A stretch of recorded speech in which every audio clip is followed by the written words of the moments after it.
Hello everyone, welcome to the channel. I am David Peters. We are here at my studio, Oak House Recording, in sunny Pasadena, California.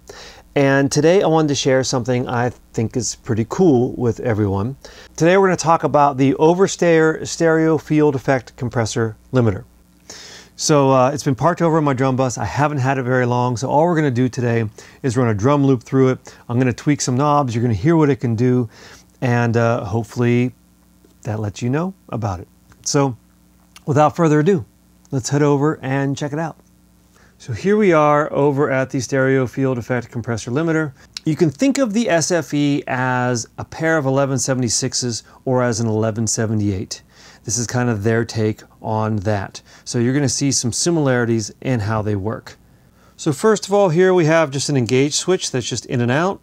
We have a harmonics switch. There is a harmonics circuit built into this that kind of adds some nice flavorful harmonics to it. There are no additional settings. It's just in or out. It kind of reminds me of what the Overstayer MAS does. The nonlinear switch is similar to the all buttons in mode on an 1176. And of course, you don't always need all buttons to be in on an 1176. You can put in 4 and 8, 4 and 12, 12 and 20, 4 and 20, whatever you want.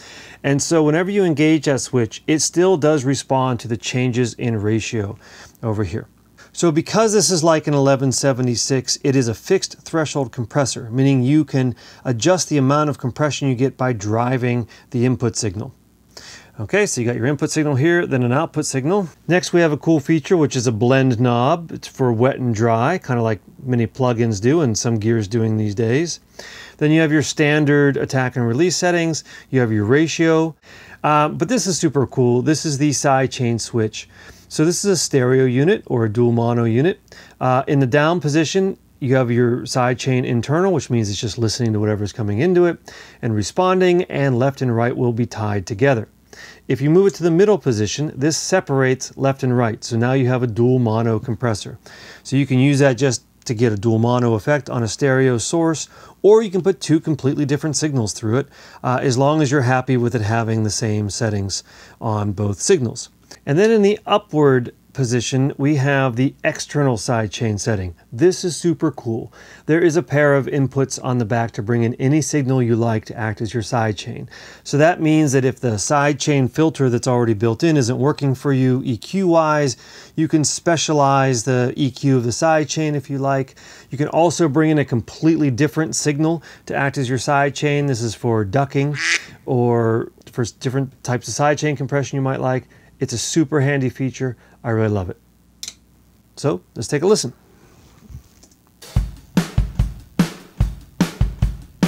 Okay, this is without.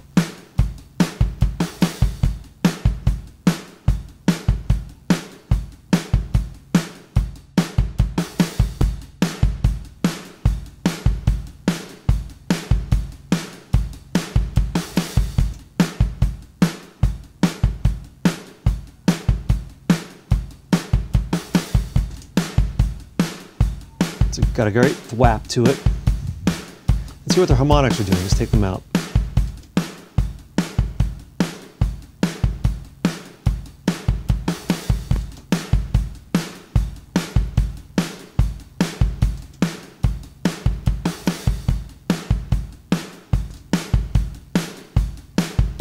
I tend to always leave those harmonics in. Let's push this thing a little bit and see what it does.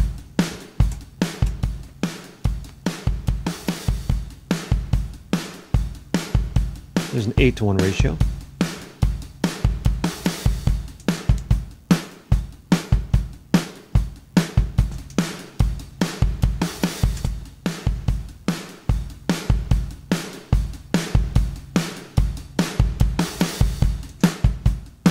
That's like a 20-to-1 ratio there.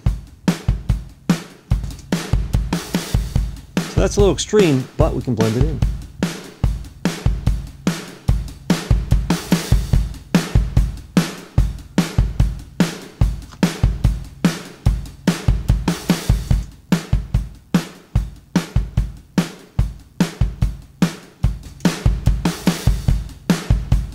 Let's check out this non-linear setting. Let's make it kind of go haywire.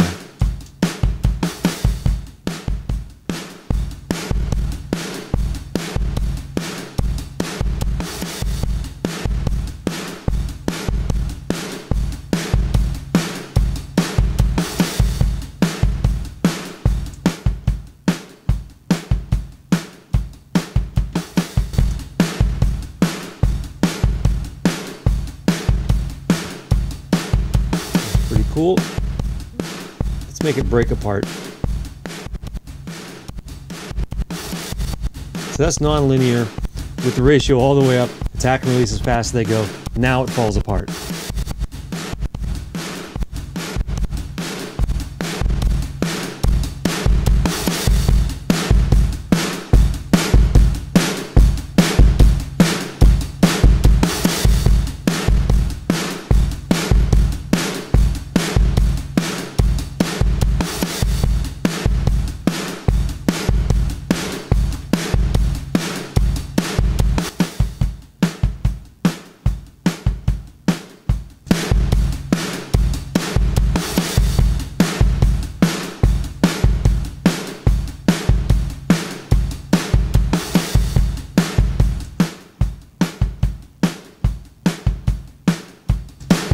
See how powerful it can be.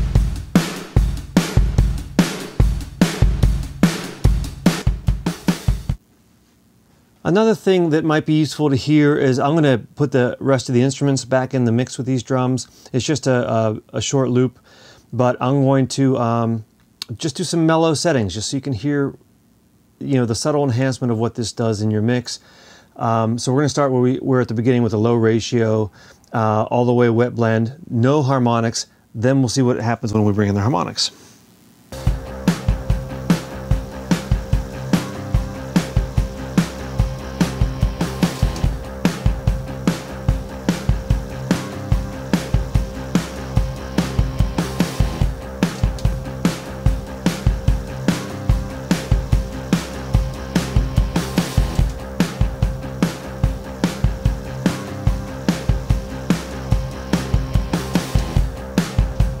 You can hear how much those harmonics add. All right, let's go crazy again one more time just for some fun.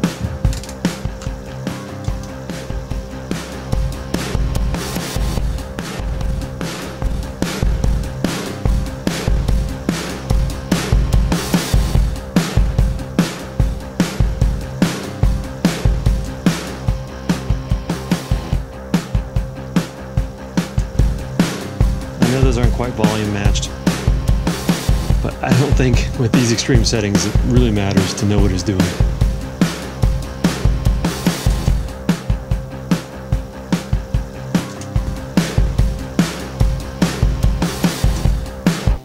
So that was the Overstayer stereo field effect, or SFE as I like to call it, on some drums. It can do a lot more than drums. It's great on guitars. Anywhere where you would use an 1176 or an 1178, it works great. Here's what I like about it. First of all, it's like having two 1176s in one box, which is great. When you really push it, it doesn't really fall apart. It tracks really well in stereo. I love the added harmonics. I love the blend knob. I love how simple the layout is. And I just think it sounds good. It doesn't ruin things. So that's it. Just wanted to share it. That's what I'm using right now on drums, along with a few other things, obviously. But that's it. I hope you enjoyed this. If there's anything else you see in the racks that you want to hear a demo of, let me know in the comments. If there's any way I can improve these videos for you, let me know in the comments. And I hope to hear from everyone soon. Till next time.